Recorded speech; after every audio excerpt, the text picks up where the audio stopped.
Hi, everyone. I just wanted to do a little bit more of a walkthrough sort of tutorial on this kind of card sort portion of our final assignment. So when we're doing how we start is we get ourselves into a team.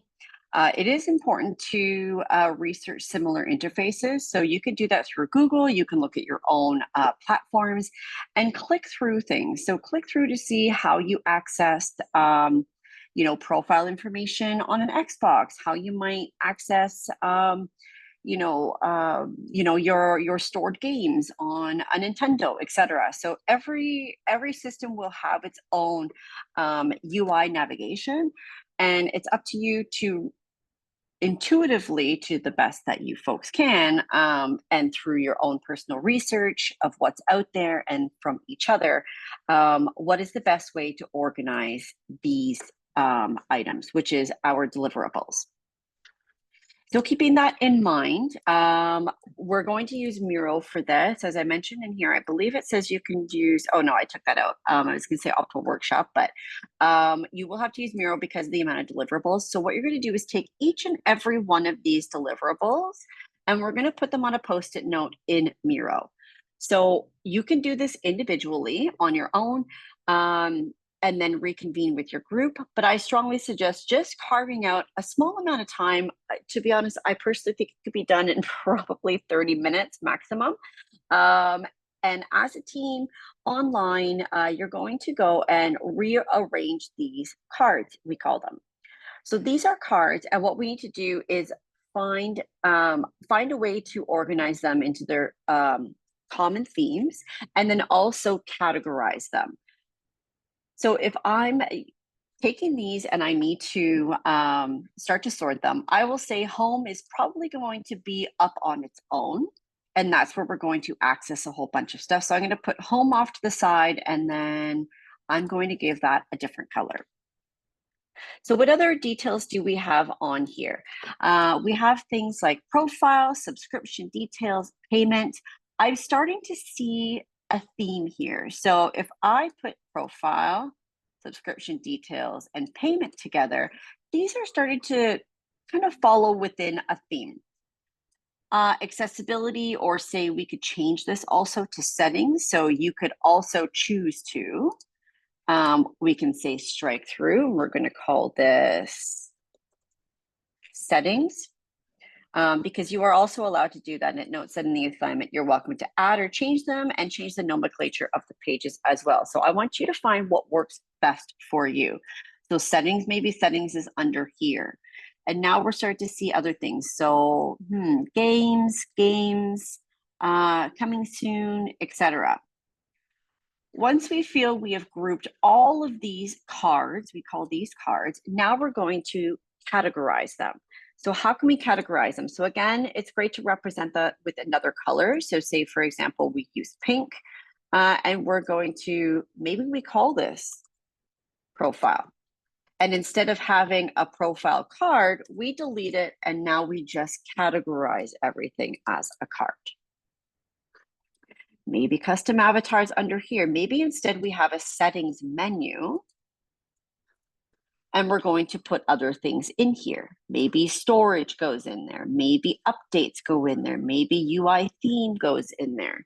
So we start to group and put these all together. Once all of our yellow cards are grouped appropriately to what we see best, and once we get all of those categorized into, say, these pink cards into the main categories, that's when we can now say, okay, I think we're ready to go and build our final architecture. So then we're going to go over onto another board, and when we build that final architecture, we can start to lay things out. So we understand that home's probably on its own. So home might be up here, and let's say we're going to color it green. So I'm going to start by doing that here. So we go home,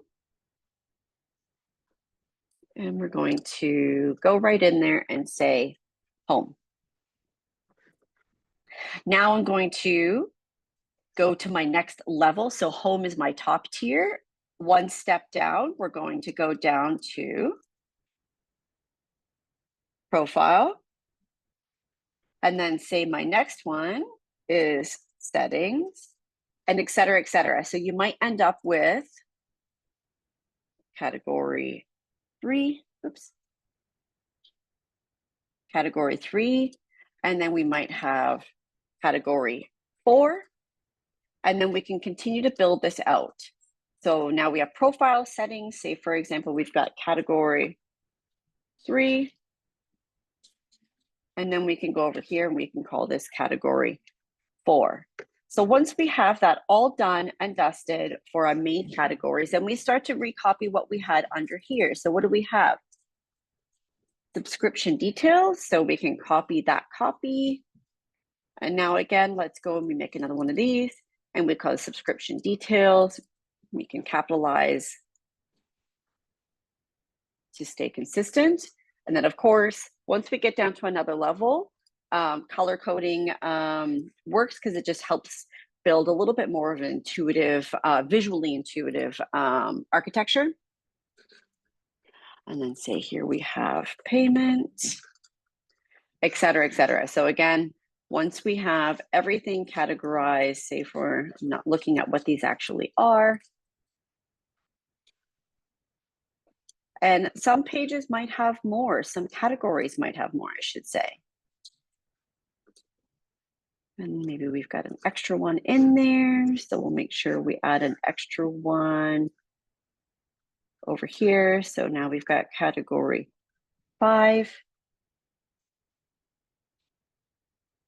And these are absolutely not properly organized, but just for the purpose of the tutorial. And now we're going to put all of these things under here, over here.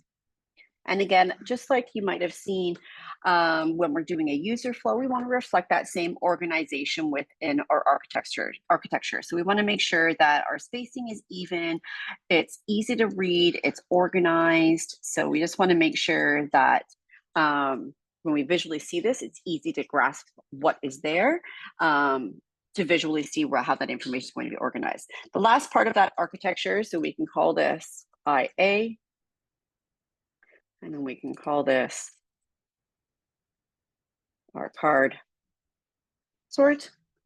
The last thing we want to do is connect our pages. So when we click on one of the boxes, we see those little dots come up. I'm sure you've utilized these before. And now we're just going to go and connect.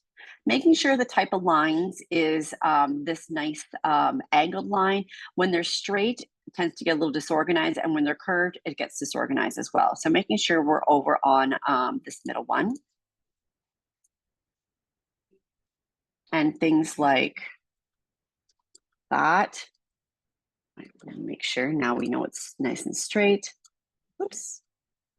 And again, all these little pieces or all these little details that I'm doing here. So the connector isn't coming out on its own side. We're making sure it's consistent, spacing's consistent. And this is our final architecture. Hope that helps.